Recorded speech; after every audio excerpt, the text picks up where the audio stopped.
In the ancient world, Egypt was one of the mightiest and most powerful empires. It was known for its wealth and culture. The ancient Egyptians were skilled architects, engineers, and artists, and they produced some of the most impressive monuments and works of art in the ancient world. They built massive pyramids, temples, and other public works that served as symbols of their power and civilization. Ancient Egyptians had developed a sophisticated culture and economy based largely on the fertile Nile River valley that flowed through the heart of the country. The Egyptians were skilled at managing the river's annual floods and using irrigation systems to distribute water to their fields. This allowed them to produce surplus crops that could be traded for other goods and services. At the heart of this empire was a charismatic and intelligent queen called Cleopatra.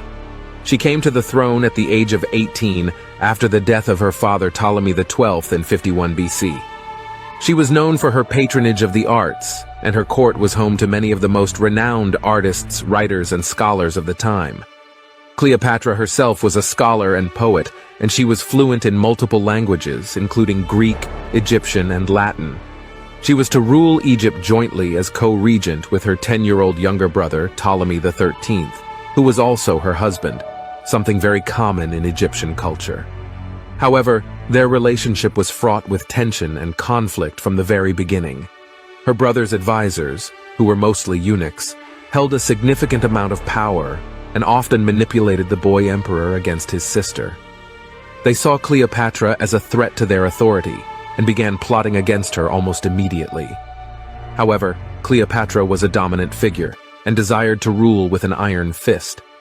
Perhaps it was her own ambitions, or just the fact that her brother was too young to rule. She tried to play a major role in ruling the country. This made her clash with the nobles who constantly nagged the boy pharaoh against Cleopatra. She realized the tense situation and understood that the joint rule could not last long. It was either going to be her or her brother. In an attempt to consolidate her power, Cleopatra began to take steps to sideline her brother. She had the support of the Egyptian people, who saw her as a capable leader and were growing increasingly disenchanted with Ptolemy's advisors. However, the support of common folk meant nothing, because ultimately the influential nobles and politicians had more power. They made the pharaoh dismiss Cleopatra, forcing her into exile in Alexandria, as Ptolemy declared himself the sole ruler of Egypt. There are different theories as to why Ptolemy did not kill Cleopatra, but instead only exiled her from Egypt. One possibility is that he may have been hesitant to take such an extreme action against his own sister, especially since it could have been viewed as a violation of traditional Egyptian values. Nevertheless, it was probably not his decision anyways, but the decision of the boy Pharaoh's chief advisor Pothinus, an influential eunuch who had also served his father as an advisor. However, what he did not expect was that Cleopatra would go on to challenge the authority of the pharaoh. In the year 48 BC, Cleopatra returned to Egypt with an army, seeking to regain her rightful place on the throne. She landed with her forces at the port city of Pelusium, which was under the control of Ptolemy's forces. In a series of battles, Cleopatra's forces were able to capture the city and defeat Ptolemy's army. Ptolemy's forces, on the other hand, regrouped and were able to retake the city of Alexandria. The conflict was far from over, however, and both sides hustled to gain power. Meanwhile, in the Roman Empire, the great Julius Caesar defeated Pompey, the famous statesman of Rome, in the Battle of Pharsalus, who was then forced to flee to Egypt in an attempt to save his life. A long time ago, Pompey had lent the Egyptian kingdom large sums of money, and he felt that the pharaoh was in his debt. He appealed to the pharaoh to help him in his struggle against Julius Caesar. However, Ptolemy knew that Pompey was a defeated man, and with his own battle to fight against Cleopatra, he was not in a position to help others fight their wars. If at all, he was the one who needed help against Cleopatra. Ptolemy, now a boy of 14, had matured, and he played his political move. He knew Julius Caesar was headed to Egypt in pursuit of Pompey, and he thought if he could win the favor of Julius Caesar, Caesar could help him crush Cleopatra's rebellion. Therefore, he slayed the Roman statesman Pompey, and when Julius Caesar arrived in his court, he presented Pompey's head as a gift to Caesar. To the surprise of the pharaoh, Caesar was furious when he saw Pompey's head.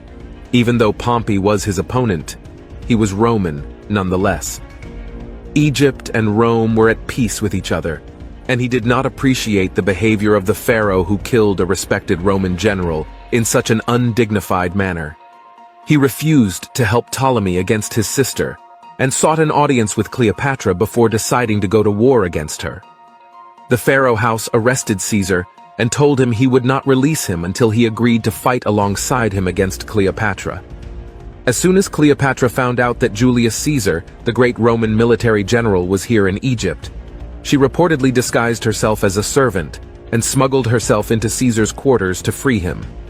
She used her charisma and political savvy to win the support of Caesar.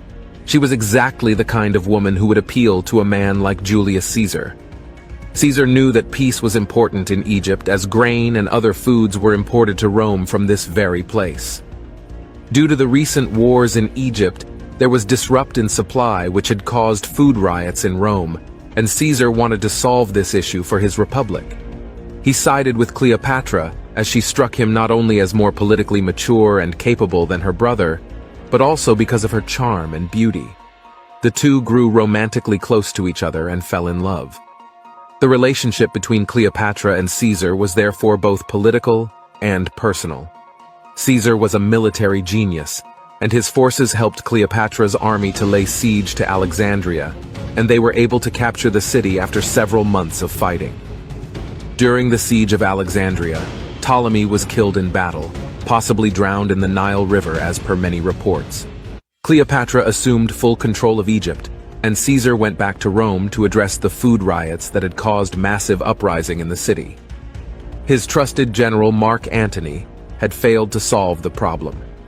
Caesar asserted full control, announcing himself as a dictator until there was stability in Rome.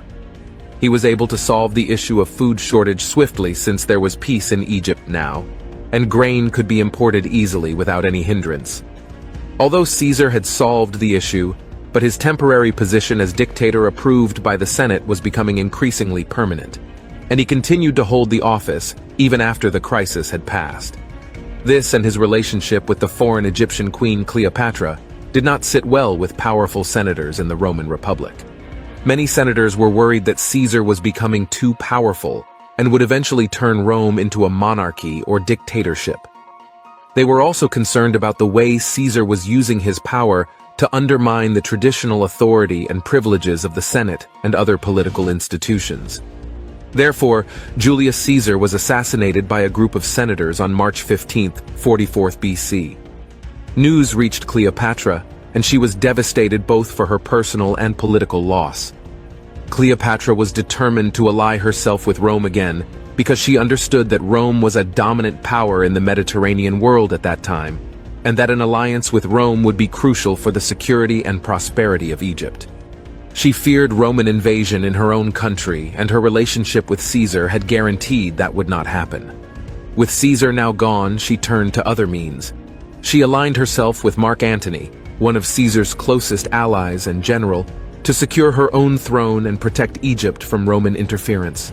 In 41 BC, Mark traveled to Egypt to meet with her and negotiate an alliance.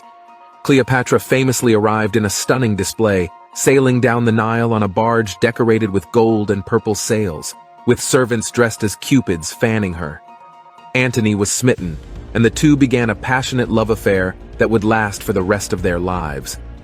Cleopatra used her influence over Antony to further her political goals. Together, they formed an alliance against Octavian, who was none other than Caesar's own adopted son.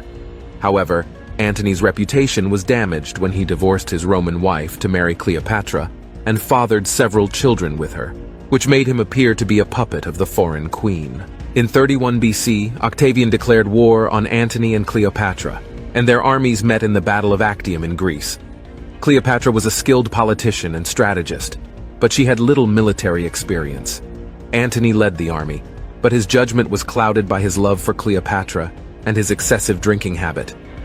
Octavian's navy was far superior, and he outmaneuvered Antony's forces, who were weakened by sickness and desertion.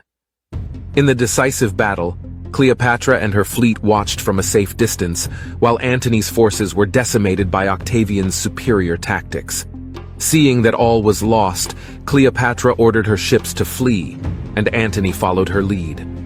The battle was a crushing defeat for their alliance, and they were forced to retreat to Alexandria, Egypt. Octavian pursued them, and after a siege of several months, Antony's army began to desert him, while Cleopatra's people began to turn against her. In August of 30th BC, Antony received false reports that Cleopatra had committed suicide, and out of despair, he took his own life. When Cleopatra learned of his death, she resolved to join him in the afterlife. According to legend, Cleopatra arranged for an asp, a venomous snake, to be brought to her in a basket of figs. She then allowed the snake to bite her, and she died from the poison. Her death not only marked the end of Roman Republic and the beginning of the Roman Empire, but also the end of the Ptolemaic dynasty, which had ruled Egypt since the death of Alexander the Great in 323 BC.